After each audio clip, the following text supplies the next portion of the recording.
les stars de demain. Et c'est en cela que la Fibala incarne une haute importance pour moi parce que c'est un lieu de découverte et puis c'est surtout un lieu de convivialité. Et ça, j'aime bien quand c'est une petite dimension et qu'il y a une chaleurosité, je ne sais pas si ça se dit, et une chaleurosité humaine.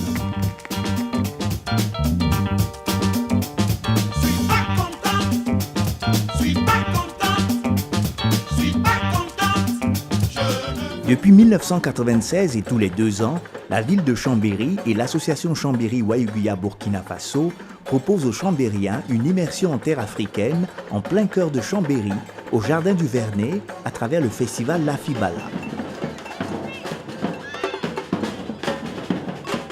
Pendant 3 jours, c'est un décor urbain burkinabé qui est reconstitué pour ce rendez-vous interculturel. Ainsi, une centaine d'invités burkinabés, artisans, artistes et partenaires viennent à la rencontre des Chambériens et au-delà des habitants de la Savoie pour des échanges et partages socioculturels. On est à la Fibala partisans en organisant un événement festif, en attirant les gens sur une approche culturelle qui est la plus simple d'approche. C'est de passer un bon moment, découvrir un artiste, regarder un spectacle, ça touche tous les publics. Donc on estime à 15 000 personnes qui passent sur le festival, qui sûrement pour la plupart ont une motivation de passer un bon moment. On arrive à leur faire passer des messages à travers ces conférences, ces rencontres, ces débats, ces séances de sensibilisation. On avait Smoké parmi nous pendant ce festival. Smoké est un musicien militant.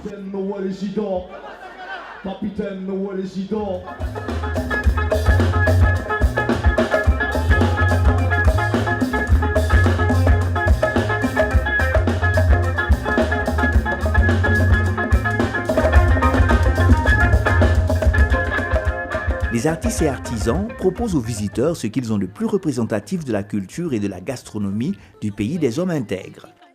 Le choix qui a été fait, en partenariat d'ailleurs il y a quelques années, c'est le choix de montrer l'Afrique comme vous souhaitez la montrer. Parce que ce sont des artisans de Waïguya, ce sont des artistes du Burkina qui viennent se produire pendant la Fibala. Donc là encore, ce n'est pas tel que nous rêvons, c'est tel que vous voulez nous faire vivre.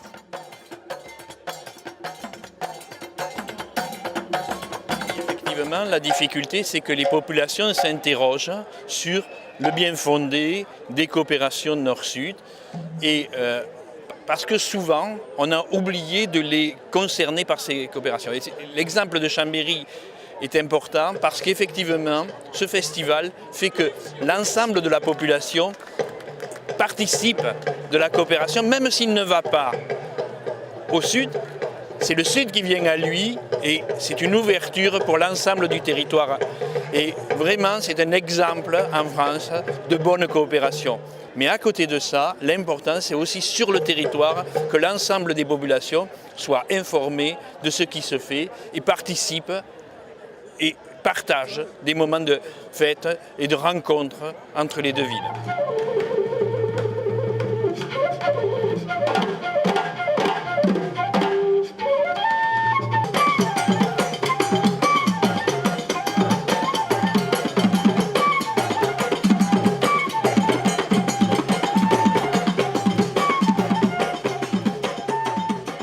On dit souvent que la Fibala est la partie visible, en tout cas de la coopération entre Chambéry et Waïguya, parce qu'elle mobilise beaucoup de monde, elle est visible dans la ville, elle est maintenant très ancrée dans le territoire.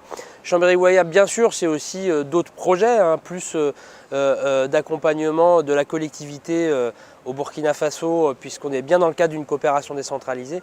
Donc c'est de nombreux projets qui sont menés dans des secteurs aussi variés de l'eau et de l'assainissement, mais aussi de l'état civil, mais aussi du soutien à la société civile. Au-delà des réalisations, d'abord il y a quelque chose qu'il faut dire, c'est qu'il y a une grande amitié entre ces deux villes, parce que quand vous êtes à Waïguya, je vous garantis que vous pouvez pas, enfin dans certains milieux s'entend, vous ne pouvez pas faire un mois sans entendre le nom de Chambéry. Même si des fois vous êtes obligé de demander c'est quoi Chambéry, et on vous explique. Et moi je dis que dans les milieux des décideurs à Waïguya, il y a deux catégories de population. Il y a ceux qui ont été à Chambéry et ceux qui rêvent d'aller à Chambéry. Et quand je suis arrivé ici, je me suis rendu compte qu'ici aussi, il y a deux catégories de Chambériens. C'est-à-dire ceux qui ont été à Waïouguia et qui peuvent en parler longuement, et ceux qui rêvent d'y aller, parce que les autres sont venus parler de ce peuple attachant qu'est le peuple du Yatinga en général. On a su faire valoir aussi l'intérêt qu'a ce festival au-delà du festif et de l'engagement d'une coopération internationale avec des retours sur le territoire qui soient économiques. C'est-à-dire la FIBALA, c'est aussi un retour économique pour nos acteurs économiques, les hôteliers, les gens qui font le son, les restaurateurs. C'est aussi un retour économique pour les partenaires du Burkina Faso parce que les artisans, on estime à 80 000 € l'argent qui repart par la vente, les prestations, les contrats qui repart au Burkina Faso.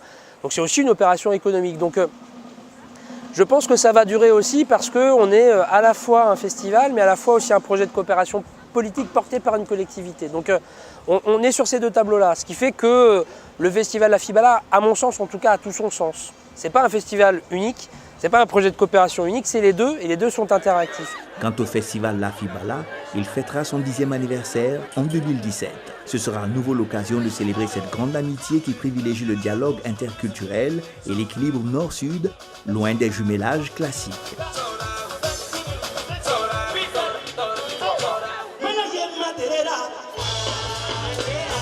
La